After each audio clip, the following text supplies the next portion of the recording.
नमस्कार। आज के वीडियो में मैं आपको इम्पोर्टेंस या सिग्निफिकेंस ऑफ प्लानिंग के बारे में कुछ चीज़ें बताऊंगा। तो चलिए बिना टाइम वेस्ट किए हुए स्टार्ट करते हैं। हमारी पहली इम्पोर्टेंस है प्लानिंग प्रोवाइड्स डायरेक्शन, यानी कि प्लानिंग जो होती है वो हमें रास्ता बताती है। दरअसल प्लानिंग में ऑब्जेक्टिव्स क्लियरली डिफाइन हो जाते हैं, कौन क्या काम करेगा, ये सारी जब चीज़ें क्लियरली डिफाइन हो जाती हैं, किसका क्या रोल रहेगा, कैसे हम काम को एग्जीक्यूट करेंगे, तो हमें ऑलरेडी मालूम पड़ जाता है कि हमारी डायरेक्शन क्या रहने वाली है काम करने की, यानी कि हम किस डायरेक्शन को फॉलो करेंगे। तो इसमें यही बताया गया है कि प्लानिंग के अंदर कोर्स ऑफ एक्शन यानी कि काम करने का तरीका जो है या काम करने की विधि जो है वो ऑलरेडी डिटरमाइन हो जाती है, यानी कि प्री डिटरमाइंड होती है। इसलिए हम कह सकते हैं कि प्लानिंग जो होती है वो एम्प्लॉइज के एफर्ट्स को डायरेक्शन प्रोवाइड कराने का भी काम करती है। तो आशा करता हूं ये वाली इंपॉर्टेंस आप समझ गए होंगे। चलिए देखते हैं अपनी नेक्स्ट इंपॉर्टेंस। हमारी अगली इंपॉर्टेंस है planning reduces the risk of uncertainties. देखिए, प्लानिंग जो होती है, अच्छी प्लानिंग जो होती है वो अनसर्टेनिटीज को कम कर देती है। अनसर्टेनिटीज का मतलब होता है अनहोनी होना। अनहोनी किसी के साथ भी हो सकती है, आपके साथ भी हो सकती है और किसी भी बिजनेसमैन के साथ भी हो सकती है। बिजनेसमैन का कई बार पैसा मारा जाता है, यानी कि बैड डेब्ट्स हो जाता है। ये क्या है? अनहोनी है। कोई कैलेमिटीज आ गई, ठीक है, कहीं फायर लग गया, तो ये सारी जो चीजें हैं ये एक अनसर्टेनिटीज हैं और इन पर ओवरकम करने के लिए भी प्लानिंग की जाती है। तो जरा सा समझते हैं इसमें बुक में कैसे डिफाइन किया गया है। ऑर्गेनाइजेशंस को डेली लाइफ में कोई ना कोई अनसर्टेनिटीज फेस करनी पड़ती है, तो इन अनसर्टेनिटीज को फेस करने के लिए वो लोग प्लान बनाते हैं। ठीक है, प्लान्स में कई तरीके की अनएक्सपेक्टेड रिस्क को भी इंक्लूड किया जाता है। जैसे कि कभी भी हमारी ऑर्गेनाइजेशन के अंदर आग लग सकती है, तो हम प्लान कर सकते हैं कि फायर एक्सटिंग्विशर वगैरह का प्रबंध या मैनेजमेंट किया जाए। कभी भी कोई नेचुरल कैलेमिटीज हो सकती है, तो ये सारी चीजें भी कंसीडर की जाती हैं जब प्लान बनाया जाता है। तो आशा करता हूं आप ये वाला इंपॉर्टेंस भी आप समझ गए होंगे। चलिए देखते हैं अपनी नेक्स्ट इंपॉर्टेंस। हमारी अगली इंपॉर्टेंस है planning reduces overlapping and wasteful activities. Planning जो होती है वो हमें ओवरलैपिंग से बचाती है और वेस्टफुल एक्टिविटीज होने से बचाती है। दरअसल प्लानिंग में सभी को अपने रोल क्लियरली मालूम होते हैं। जब हर व्यक्ति को अपने रोल क्लियरली मालूम होंगे तो उसके दिमाग में क्लैरिटी ऑफ थॉट रहेगा कि उसका कोर्स ऑफ एक्शन क्या है, यानी कि उसका काम क्या है। जब ये चीज क्लियरली सबको मालूम पड़ जाती है तो काम की ओवरलैपिंग यानी कि काम का डुप्लीकेशन होना बंद हो जाता है। जो काम मैं कर चुका हूं वो काम करने की जरूरत बचती नहीं है, कोई दूसरा आदमी वो काम नहीं करेगा क्योंकि उसे उसका रोल मालूम है। तो जरा सा समझते हैं बुक में इस चीज को कैसे डिफाइन किया गया है। ऑर्गेनाइजेशन के प्लान हर डिपार्टमेंट की रिक्वायरमेंट के हिसाब से तैयार किए जाते हैं, यानी कि हर department, top level, middle level, bottom level, सबको अपने अपने रोल मालूम है, सबको अपनी अपनी जॉब ऑलरेडी डिफाइन कर दी गई है। इसीलिए कहा भी जाता है कि प्लानिंग जो है वो क्लैरिटी ऑफ थॉट्स ले आती है एक्शंस में भी, और इससे काम जो है वो स्मूथली रन होता रहता है, चलता रहता है। तो आशा करता हूं आप ये वाला इंपॉर्टेंस भी समझ गए होंगे। चलिए देखते हैं हम अपना नेक्स्ट इंपॉर्टेंस।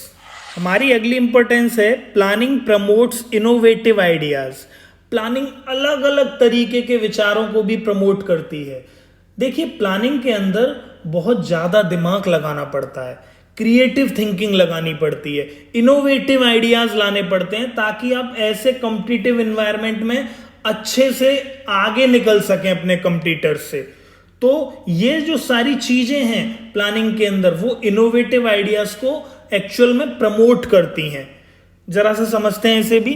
प्लानिंग में बहुत ज्यादा हाई थिंकिंग चाहिए क्योंकि ये एक इंटेलेक्चुअल प्रोसेस है। आपको इवेल्युएशन करना है, प्लानिंग प्रोसेस को पूरा अच्छे से समझना है, आपको अपने आसपास के एनवायरनमेंट की सारी एक्टिविटीज का मालूम होना चाहिए, तभी आप अच्छे से प्लान कर सकते हैं।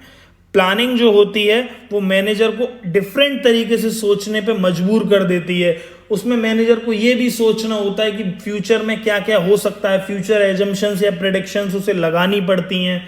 इन चीज़ों से मेरी कंपनी को नुकसान पहुंच सकता है, ऐसे मैं ओवरकम करूंगा अगर ये सिचुएशन मेरे पास आएगी या ये अनसर्टेनिटी मेरे साथ होगी। तो ये जब सारी चीज़ें होती हैं तो एक मैनेजर जो होता है वो इनोवेटिव हो जाता है और क्रिएटिव हो जाता है। तो आशा करता हूं कि ये वाली इंपॉर्टेंस भी आप समझ गए होंगे। चलिए देखते हैं अपनी नेक्स्ट इंपॉर्टेंस। हमारी अगली इंपॉर्टेंस है planning facilitates decision making. Planning decision लेने को बहुत ही आसान बना देती है। जब आप ऑलरेडी किसी भी चीज को एडवांस में प्लान कर चुके हैं, तब जब वो काम करने की नौबत आएगी तो उस काम को करते समय जो भी डिसीजन लेने होंगे आप क्विकली उस चीज को ले सकते हैं, क्योंकि आपको ऑलरेडी मालूम है कि प्लानिंग में क्या क्या बताया गया था, क्या क्या लिखा गया है और क्या क्या हमें डिसीजन लेने हैं।